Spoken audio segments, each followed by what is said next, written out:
सबभन्दा पहिला त तपाईहरु सबैलाई धन्यवाद र स्वागत पनि छ। नाडा अटो सो यो हाम्रो यसपालि 18औं संस्करण हो र सँगसँगै नाडाले यो 50 वर्षको एउटा हाम्रो गोल्डन जुबली पनि सेलिब्रेसन गर्दैछ। नाडा स्थापना भएको चाहिँ अहिले 50 वर्ष भयो। नाडाले हरेक वर्ष केही न केही मेसेज दिने र हरेक अटोमोबिललाई तपाईले हाम्रो अटोमोबिल जुन सो हामी गर्छौं अटो सो गर्छौं त्यसलाई निहालेर हेर्नु भयो भने एकले गरेको अर्कोसँग कहिले पनि मेल खादैन। हाम्रो उद्देश्य भनेको चाहिँ जहिले पनि गाडी बिक्री गर्ने मात्रै होइन, त्यहाँ आउनेलाई मोबिलिटीको बारेमा जानकारी दिने, अहिले भएका सवारी साधन र भविष्यमा हुन सक्ने को बारेमा त्यहाँ देखाउने र जानकारी गराउने काम हामी गराउँछौं। र त्यही सिलसिलामा यसपालि पनि हामीले एउटा नारै लिएको छौं कि यसपालि चाहिँ हामीले उद्योगदेखि रोजगारसम्म भनेको मतलब अब अटोमोबिलमा चाहिँ नेपालमै उत्पादन हुन थालिसक्यो है। हामी अब चाहिँ आत्मनिर्भरको बाटोमा जाँदै छौं। अबको दशक भित्र हामी आयात भन्दा नेपालमै बनेका सवारी साधन चढेर चाहिँ यात्रा गर्नलाई हामी सक्षम छौं है भन्ने कुरा चाहिँ हामी देखाउँदै छौं। यसपालि तयारी हामी अहिले अन्तिम तयारीमा छौं। अहिले हामी सम्पूर्ण तयारी पूरा भएर स्टल बनाउने कार्य अहिले धमाधम स्टल बनाउने कार्य भेकटी मण्डपमा चलिरहेको छ हैन।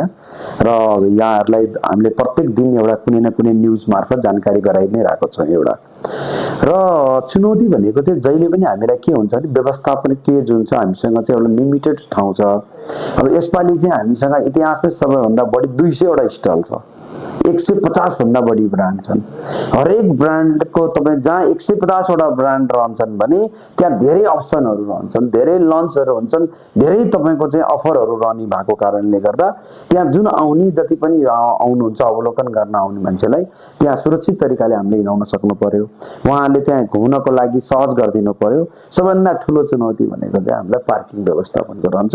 हामी पार्किङ व्यवस्थापन कसरी गर्न सकिन्छ, सुरक्षित तरिकाले अवलोकन कसरी गर्न सकिन्छ, त्यो एउटा चुनौती चाहिँ हामीसँग छ। किनभने एकदम लिमिटेड सानो ठाउँ छ, त्यसलाई चाहिँ सबै व्यवस्थापन गर्नुपर्ने छ हैन। त्यो चाहिँ हामीलाई चुनौती नै छ। हामी खास कारोबार भन्दा पनि हैन, दर्शकहरु भन्दा पनि तपाईलाई थाहा छ नाडा अटो सो यो 18औं संस्करणमा छन् भने हामी किनभने उहाँहरूले एउटा हामीलाई जुन माया देखाउनु भएको छ र अटो सो चाहिँ दशैंको पूर्व संध्यामा हुने, दशैंको छनक ल्याउने, दशैंको पूर्वमा मान्छेलाई चाहिँ चारैतिरबाट सबै कुरा समेट्ने अटो सो र नेपालकै सबैभन्दा लार्जेस्ट अटो सो भनेको चाहिँ नाडा अटो सो भन्ने कुरा त सबैलाई जानकारी नै छ। उहाँले तपाईले देखि नै रहनु भएको छ हैन।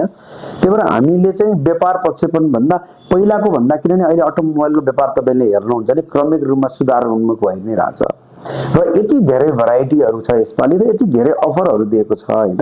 त्यसले गर्दा मलाई लाग्छ लास्ट इयरको भन्दा मिनिमम पनि 25 देखि 30% भन्दा बढी अवलोकनकर्ताहरु हुनुहुन्छ। किनभने हामीसँग 3 दिन छुट्टी पनि परेको छ यसपालि, शुक्रबार, शनिबार, आइतबार 3 दिन छुट्टी पनि छ हैन। अनि त्यो सँगसँगै अब यति धेरै ब्रान्डहरु र नेपालमै बनेको सिप्रति यात्री पनि हामी त्यहाँ पहिलोचोटी हामी त्यहाँ प्रदर्शनमा गर्दै छौं र नेपालमै एसेम्बल भएका सवारी साधनहरु रोयल एनफिल्ड, यामा, त्यसपछि हिरो लगायत विभिन्न कम्पोनेन्ट्सहरु नेपालमा जुन उत्पादन भइरहेको छ त्यो पनि हामी त्यहाँ देखाउँदै छौं।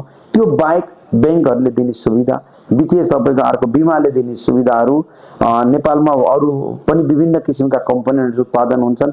त्यसपछि बाइकका पनि अरु धेरै स्टलहरु छन्, कमर्सियल भेहिकल्सका धेरै स्टलहरु छन् हैन।